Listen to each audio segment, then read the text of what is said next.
इस वक्त एक भरपूर मुहिम जारी है। -1 की गुफ्तगू कहां से शुरू हुई? बात ज़द आम है और घर घर चर्चा हो रहा है कि शायद कोई ऐसा प्लान बनाया जा रहा है जिससे इमरान खान साहब को -1 किया जाए आने वाली सियासत से। ये जो -1 की गुफ्तगू है ये उस वक्त शुरू हो गई थी जब पंजाब के बाई इलेक्शंस में जो रिस्पांस मिला, उसके बाद ये बात तो तय हो गई कि ये बात तो बड़ा मुश्किल है कि इमरान को इलेक्शनों में हराया जाए। इस वक्त एक भरपूर मुहिम जारी है। -1 की गुफ्तगू कहां से शुरू हुई? किसने आपको ये सुनगुन कराई? हालात आपको ये बता रहे थे, आप लोगों ने खुद ये फील किया, या कि ये अब बात ज़द आम है और घर घर चर्चा हो रहा है कि शायद कोई ऐसा प्लान बनाया जा रहा है जिससे इमरान खान साहब को -1 किया जाए आने वाली सियासत से? देखें जी, ये जो -1 की गुफ्तगू है ये तो जाहिर है कि उस वक्त शुरू हो गई थी जबकि आपने देखा कि ये बात तय हुई कि इमरान खान के जो जलसे हैं और जो उनको पंजाब के बाई इलेक्शंस में जो रिस्पांस मिला, उसके बाद ये बात तो तय हो गई कि ये बात तो बड़ा मुश्किल है कि इमरान को इलेक्शनों में हराया जाए। लिहाजा उसके बाद ये गुफ्तगू शुरू हुई कि सबसे फिर तरीका तो यही है इमरान खान को हटाने का कि आप इनको जो है वो इलेक्शनों की दौड़ से बाहर करें। उसके बाद फिर आपको याद होगा कि जब एक सुहेल वराइस साहब जो हैं वो नवाज शरीफ से मिल के आए और उन्होंने टीवी पे ये बात कही कि नवाज शरीफ ये कहते हैं कि जमहूरियत या गैर जमहूरियत वो तो बाद में देखी जाएगी, लेकिन हमें सबसे पहले इमरान खान की डिस्क्वालिफिकेशन चाहिए। और उसके बाद इलेक्शन कमीशन को ये जो है वो मूव किया गया, उसके बाद जो है वो बाकी जो सारे माह है उधर मूव किया गया और मकसद सिर्फ यही था कि किसी तरीके से इमरान खान को नॉकआउट किया जाए। पाकिस्तान में पहले भी अल्ताफ हुसैन जो हैं वो माइनस हुए हैं, लेकिन उनका और जो नवाज शरीफ का दोनों के उसके ऊपर अल्ताफ हुसैन के ऊपर टेररिज्म के और क्रिमिनल केसेस थे और जो ये है अपना नवाज शरीफ उनके ऊपर करप्शन केसेस थे और दोनों पॉपुलैरिटी जो है वो खो चुके थे।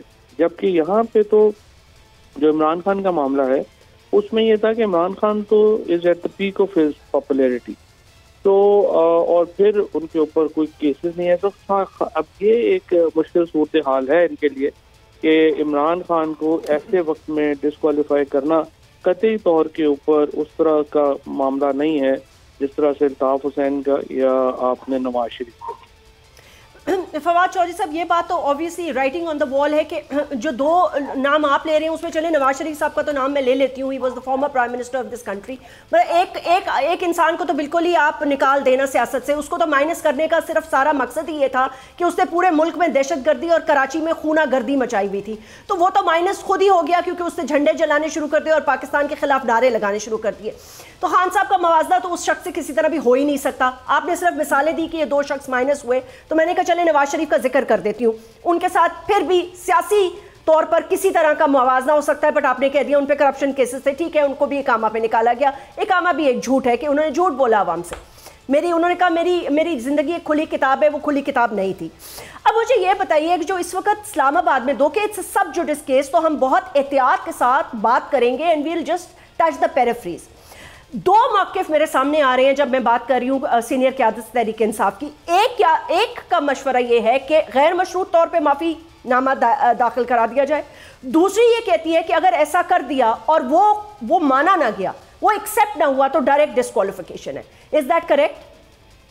नहीं, डायरेक्ट डिस्क्वालिफिकेशन तो खैर नहीं है, फिर तो ट्रायल ही चलेगा ना अगर आपने कर लिया।